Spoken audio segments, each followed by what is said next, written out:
this lesson, we're going to be talking about how to choose your product and go through the research phase. Typically, when you're working for a client, you get the product chosen for you. But for this course, we're going to be choosing our own products so that we can build our portfolio. So you're going to want to choose something that is inspiring to you, that excites you, because that's going to come through in your final image. When you're really excited about something, it will show. And you can also think about maybe a gap that you have in your portfolio. Maybe you don't have any skincare and you want to shoot something along those lines to fill in a hole in your portfolio. And it really can be anything, but just choose something that you're really excited about. You want to think about the different elements of your product. So, whether something is going to be difficult to shoot. We all know reflective objects can be a big pain in the butt, but you want to think about all these things when choosing your product. So brainstorm a list of your favorite products and the things that are exciting to you, and then go through those and think of potential concepts or what different images could look like based off of that product. Pick your top 3, and then from there, you can pick one of them to be used in your final project. So we chose Tower 28 because they're a brand that we personally love and use. They're cruelty-free and they just have really fun and vibrant colors that we're really obsessed with.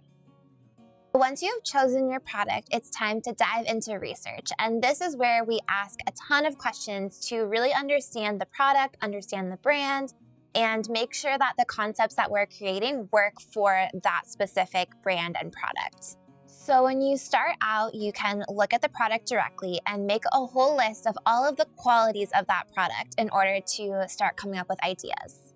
We have broken down all the questions that we ask into different categories. So the first few questions that you want to think about are directly related to the brand. So you want to start asking if they have any brand guidelines. Are there any colors that are attached to that product or brand? Do they stay away from certain colors? What is their target audience and who are they trying to reach to with these photographs? Next, you want to think about the qualities of the product itself. So what color is it? What does it smell like? What does it actually do? Does it have any specific or unique purpose to it? Is there anything that makes it stand out from other products that are similar to it?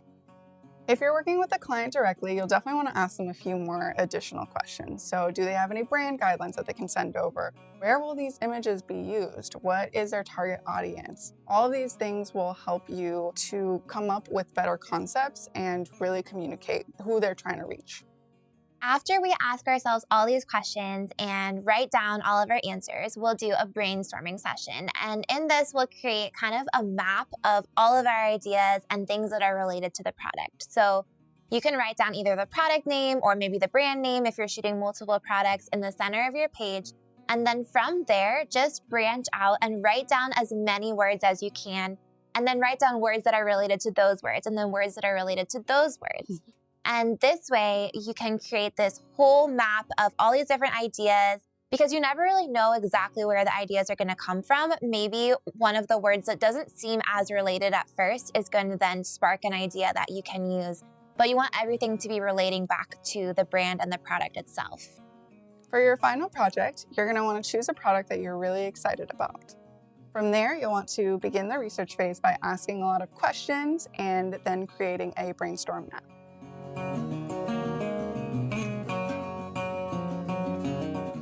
In the next lesson, we're going to go through how to create a shoot plan and also talk about developing concepts.